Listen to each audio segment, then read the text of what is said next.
We are given bodies and the agency to sleep, wake, and dream. But what of the orbit? The gravity of the collapsed star in our chests? From the poem The Theory of Us, written by me, K.B. Marie. And this is the true story of who killed my mother.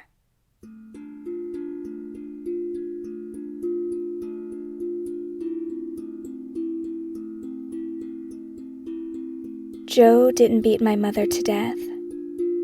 I say this to myself on a loop in the days following the preliminary autopsy results. At least he didn't beat her. It could have been so much worse. She could have been unrecognizable. He could have buried her somewhere and said that she ran away. He could have done so many things. Of course, there is a harder, more unforgiving part of me who was quick to say, "Kory, she's still dead." And if it really was an overdose, he would have known what it was when it was happening, and he just let it happen. I know this voice. She's been with me a long time. I call her hard-ass Kory. I picture this version of me in dramatic armor and eyes full of hellfire, sometimes with black wings flowing down her back. Honestly, I can't tell if she's an angel or a demon. I only know that anytime the pain comes, anytime I stay down too long, it's her voice that says, "Get up," in a tone that brooks no argument.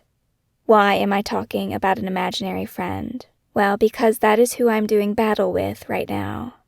In the wake of my mother's death, in the face of a loss I've never suffered before, it's this hard-ass who's shown up. All armored up and demanding. She wants me to push through. She wants me to do what I always do when my heart is breaking. But the funny thing about a death is that it shakes everything loose. Even things you thought would never change begin to shift. When someone you love dies, you simply can't do what you've always done. I don't know why, but it just doesn't work anymore. This sort of loss, the kind that cuts straight through you, it stops you. It stops everything. And this is the first time I've ever wanted to fight for my grief. Hard-ass is here, but I feel myself digging in, becoming obstinate. I'm demanding my right to feel this hurt. I find myself thinking things like, "You took my mother, but you're not going to take this too, you bastard." And I'm not even sure who I'm mad at. My uncle? The world? Myself? All I know is that something is telling me it's not okay to grieve. It's not okay to lie here day in and day out, and whoever that is, whatever that is, be it the world, or an actual person, or even my own voices in my head, I refuse to let them take my grief and bury it with my mother. I flip through my mother's photographs, remembering hard times and good times. As I do this, I am deliberately ignoring all of the, "Get up, you have a business to run and books to write. Hell, you have a house to clean. Stop crying, you have so much work to do." It doesn't help that this hard-ass has reinforcements. People don't like it when you're depressed. It makes them uncomfortable. I can see it in my wife's face when she doesn't know what to say, what to do for me. The way she tiptoes around the edge of my grief, trying to ride the waves as one minute I'm okay, and then the next I'm not. But who can blame her? I'm not any more comfortable with these feelings than she is. Hard feelings aren't comfortable. Of course, hard-ass uses all of this as ammunition. "See, you're making it worse. And you're stronger than this. It's not like you didn't know that this was coming." Who cares if I knew she was gonna die, I think. It doesn't make it less sad. Get up. No. I'm petulant as I lift another photograph from the pile and pull another tissue from the box. If your mother being murdered isn't reason enough to be sad, then I don't know what the hell is. And it isn't only her that I'm mourning. It's every hope and dream that I had for us. I used to imagine that one day I would be disgustingly rich, and that when I was, I could afford to buy my mom her own house, far away from Joe, that I could afford to take care of her, to buy her the nice things she never had, and to just improve the quality of her life. But dreams aren't all that's unraveling now. There are things I've carried all my life, coping mechanisms and reflexes, and I don't know if I want them anymore. Hard-ass Kory is great for some things. Persistence, resilience, motivation. But I've only been hard because I had to be, just to survive. And in the light of my mother's death, I'm beginning to wonder if I have to be hard anymore. What exactly do I have to be hard against? If you've ever lost anyone, whether it be death or divorce or whatever, you will know exactly what I'm talking about now. Suddenly, time feels so precious. I'm beginning to wonder why I do things, and if I really have to. The truth is that hard-ass hasn't always helped me. She's kept me safe, she's kept me going, but sometimes I've also pushed back against people who only want to help me. My responses to a challenge or a difficult moment can be more aggressive than it needs to be. When I don't like something, when I want to change something, I can be brutal. I can be controlling and domineering. I try to exert my will on those around me. And what has that ever gotten me? Love? Safety? Protection against the uncertainties of life? I don't think so. I think the people in my life have loved me in spite of these flaws, not because of them. And now I'm beginning to imagine a new, terrifying possibility. I could be gentle, not only with others, but also with myself. And maybe this is long overdue. Of course, I get immediate pushback. Gentle? Are you kidding me? This world isn't gentle. People aren't gentle. That's gonna hurt like hell. Are you stupid? And I can't argue. The world feels far from gentle most of the time. But maybe that's the problem. Maybe we aren't as kind as we could be, because we're all armored up. We can't be gentle with the people around us, especially not with ourselves. But grief requires a gentle hand, a soft place to fall, to rest. I realize that now as I lay in my own blanket of grief, my face swollen and voice thick. I need gentle. I can't keep going like this. The only problem is I don't know how to do gentle. I wouldn't even know where to begin. My belligerent moping is interrupted by a call from the medical examiner's office. Yes, ma'am, we're calling to ask you for the details about your mother's arrangement.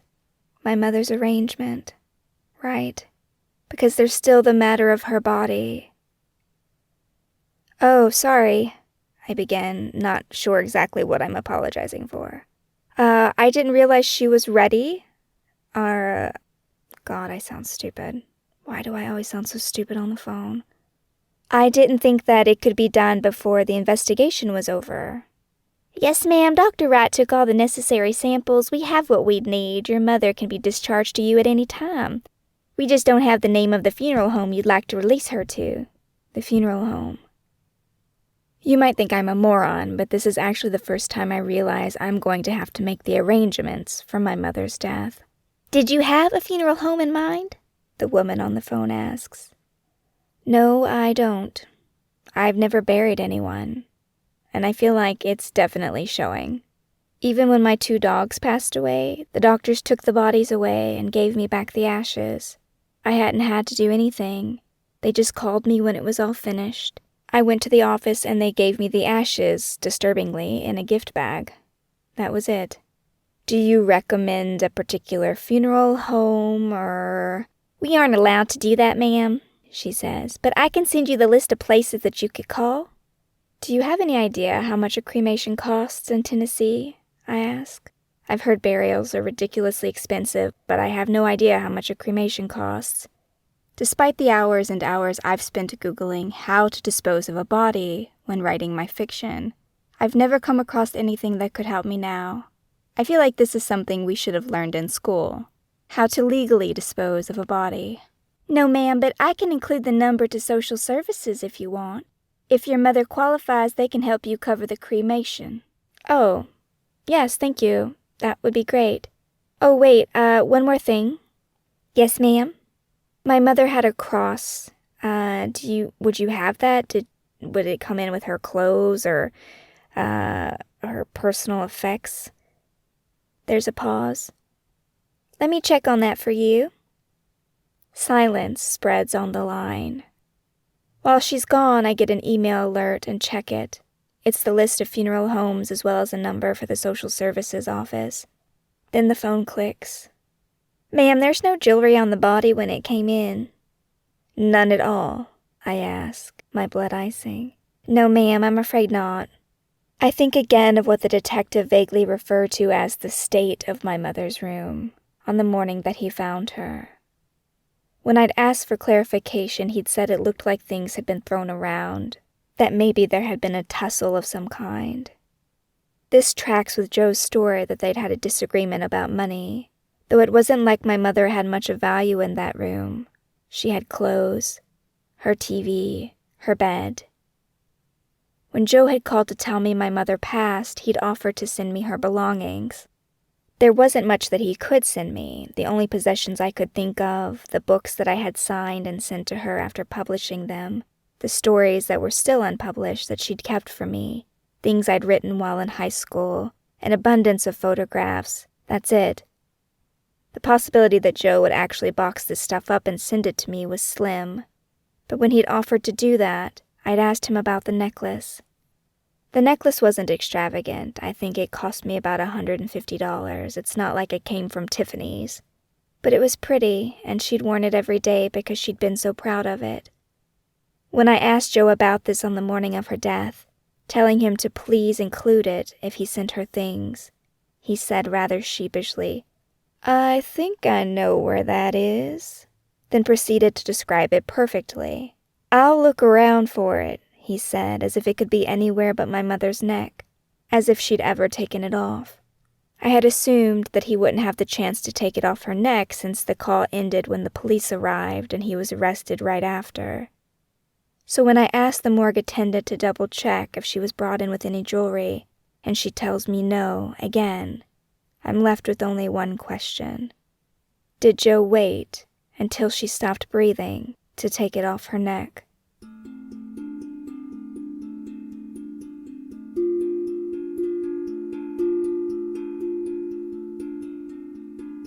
Several calls back and forth with social services leads me to discover that my mother does qualify for estate burial. The fact that her income was only $795 makes this possible. So, though cumbersome, I was still grateful to fill out the lengthy application for the assistance. I'd provided all the information about her and her parents that I could recall, but there was a snag. They'd gotten her age wrong, and this holds everything up. The paperwork had to be redone. They'd been very particular about making sure it was the right body that got cremated. I did appreciate this. I wanted to receive my mom, after all, not somebody's grandpa. Yet due to this confusion, my mother's body ends up being in the cooler at the medical examiner's office for almost a month before it's finally released to the funeral home that agreed to do the cremation at the state's a fixed price. One pain point for me in all of this is the matter of my mother's disability check. Her mental condition required that she have a guardian, a responsible person who received her money on her behalf.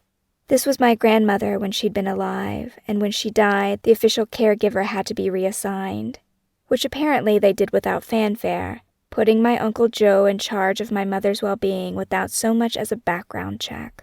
My mom told me about how they went down to the SSI office, proved who he was, and let him fill out the paperwork, and that was it. They put his name on her money, just like that. This baffles me. Why didn't anyone check his arrest record, his history of violence against her before giving him control of her money? Why hadn't someone come to the house and inspected their living situation?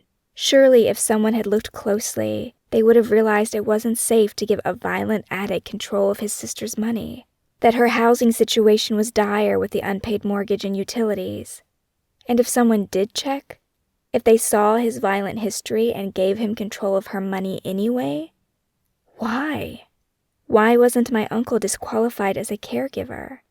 A background check and home visit isn't expecting too much.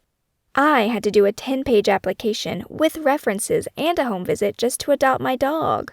I would expect at least as much care for a human life. It's true families like mine are complicated, and the system puts a lot of burden of caretaking on families who are simply not equipped or capable of that caretaking. It wasn't that I hadn't tried nearly everything to secure her well-being and happiness. It's simply that everything about my mother's psychosis and her caregiving would have destroyed me. This life that I had worked so hard to create would have fallen apart. My wife loves me, she really does, but she is not built to endure what my mother would have done to our lives. I am a resilient person. I'm even a fully functional adult most of the time. But I've managed to overcome much of my trauma for one reason. I self-care like it's an Olympic sport. I am not kidding. I spend more time on self-care in a day than Michael Phelps spends in a pool. I exercise most days. I watch how much sugar I eat because it makes my moods go too high or too low. I won't get out of bed unless I've had 8 or 9 hours of sleep, even if that means snoozing on and off until almost noon. I make time for friends and for reading the books I want to read, for writing and journaling and doing things I love like painting. I meditate every day for 30 minutes and I only drink water and tea and very rarely a coffee because it makes me jittery. I walk my dog. I get fresh air. It takes so much time and work just for me to take care of myself and to be a good, healthy, present person for the people I love. How in the world would I have had anything to give to my mother, let alone on a full-time basis?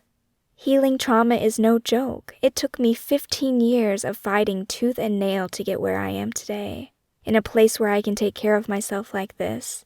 We don't live in a society that allows this sort of lifestyle. I had to break a lot of rules to make this happen. I had to rearrange my career and my time, and I recognize that this is a privilege that a lot of people don't have. And it doesn't change the fact that my mother needed care. But people who need a lot of care can't get it from their broken homes. Instead of healing someone, all that will get you is 2 sick and miserable people. Nothing else. I'm worried this might sound a lot like lock her up in an asylum, because those are really the only sort of places I can imagine we have now for someone who needs the level of support that my mother needed. But I want to be absolutely clear. No, locking my mother away somewhere would not have helped her. Treating her like a dirty secret would have only ever ensured that she never got well again. And I know that the solutions aren't easy. We simply just don't have the mental health infrastructure that we need in America. Places and spaces for people to move away from their toxic environments, to heal their unresolved traumas to whatever degree they're capable of. Some place where people can heal and feel free rather than confined. Supported rather than judged. I might have dreamed about the day that I would have all the money in the world to throw at this problem, to give my mother something better, but I also know it's not that easy. It hadn't been much, but hadn't I offered her my little duplex once upon a time? And I know people are trying. Changes have been made. But it's just so hard to look at all that's not been done and feel anything less than exhaustion at what still needs to be accomplished. Yet, I can hope. I can believe that one day we will build something better. Believe that one day we will build something better.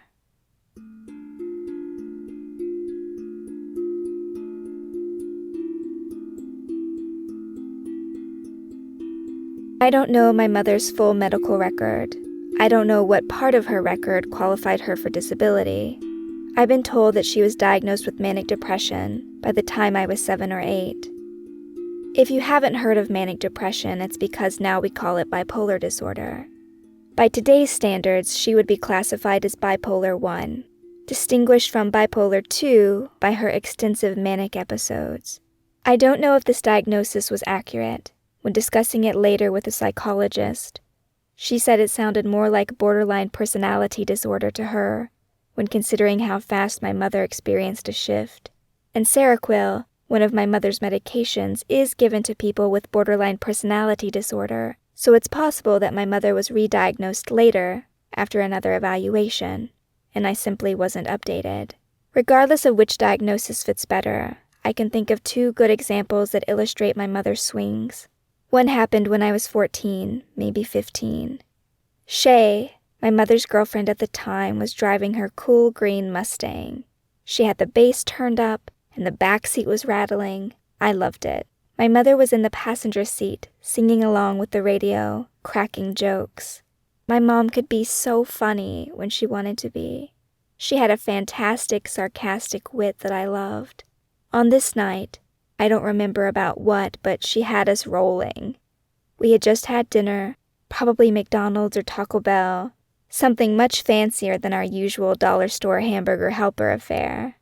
I was in the back seat, laughing so hard I had tears in my eyes. As I looked out the window, seeing the street light streak by, I remember being happy, content. Then came the shift. In the time it took me to turn from the front and look out the window, Shay screamed, "Letha, no! Letha, come on!" The car jerked. I looked away from the window in time to see my mother hit Shay in the side of the head. Once, twice, trying to grab her hair and pull it. 2 seconds ago we were laughing. We were having a good time. But now my mother is crying with tears streaming down her face, and Shay is trying to drive with one hand while protecting her head with the other. "Letha, stop!" We drift across the median as the car swerves into oncoming traffic. The horns are long and loud. I swear from the back seat, now scrambling for my seatbelt, trying to find the buckle with shaking hands. I'm convinced we're going to crash.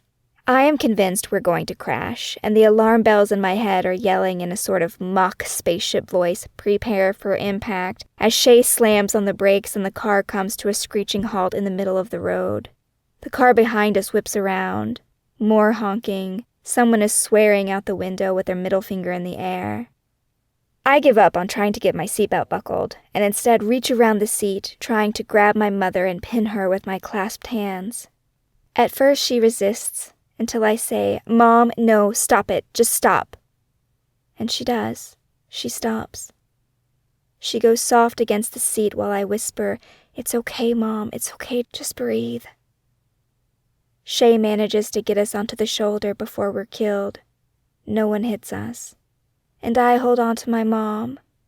Even after she begins to cry harder, I pet her hair. I tell her I love her. I keep telling her, everything will be okay. Once when I was in 3rd grade, I was in a musical. Nothing special. We were little kids and the expectations were low, which is good because despite my fat cheeks and thick wavy hair, I am no Shirley Temple. But I was really excited because my mom was going to come see me sing in my little costume up on the stage with everyone else. And she was so excited about it. All week she kept bringing it up, singing my songs with me, practicing with me, telling me what a good job I was doing. Her enthusiasm was contagious. All my nervousness evaporated in the deluge of her encouragement. Since we were to rehearse one more time after school before the concert began, I wouldn't see my mom again until that night. "You'll be amazing, baby," she told me as she kissed my cheeks that morning before I began my walk to school. "I'm gonna be there and I'll be cheering the loudest." Before the show began, I stood on the stage with the other kids searching the crowd for her face, trying to find her. But I couldn't spot her in the mass of parents waving, cheering, taking their seats. And then our teacher was shuffling us into place. The lights went down, and I had to focus on not sounding like a strangled goose. When the show was over, I ran off the stage, pumped to find my mom in what I assumed would be a rain shower of praise. But as the kids chatted excitedly with their parents, as hair was ruffled and backs were rubbed, I kept searching. I weaved my way through our little cafeteria, looking up into face after face. But she wasn't there. Close to tears, I found my 3rd grade teacher. "Miss Weatherby, I can't find my mom," I told her.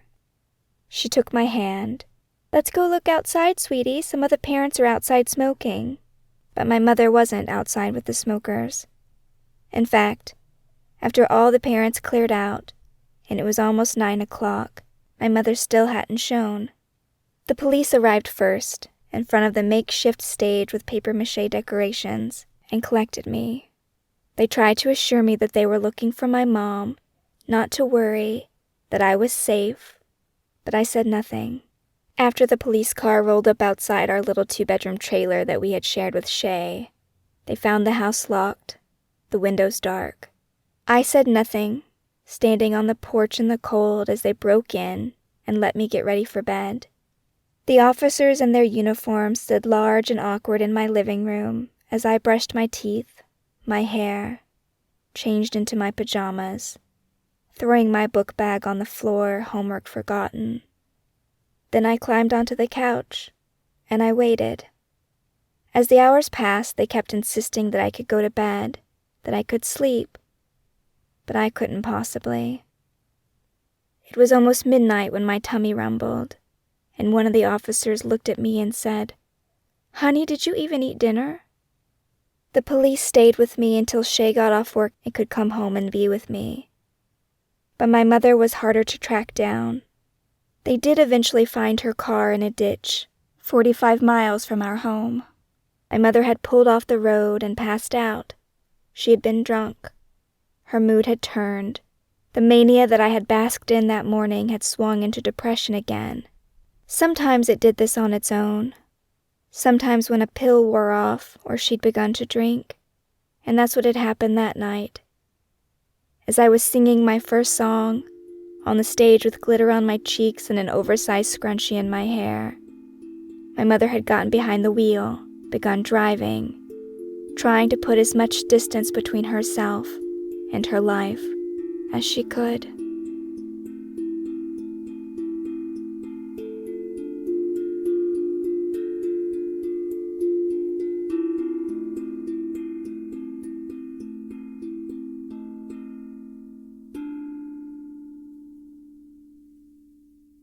This episode of Who Killed My Mother was written and produced by me, Kory M.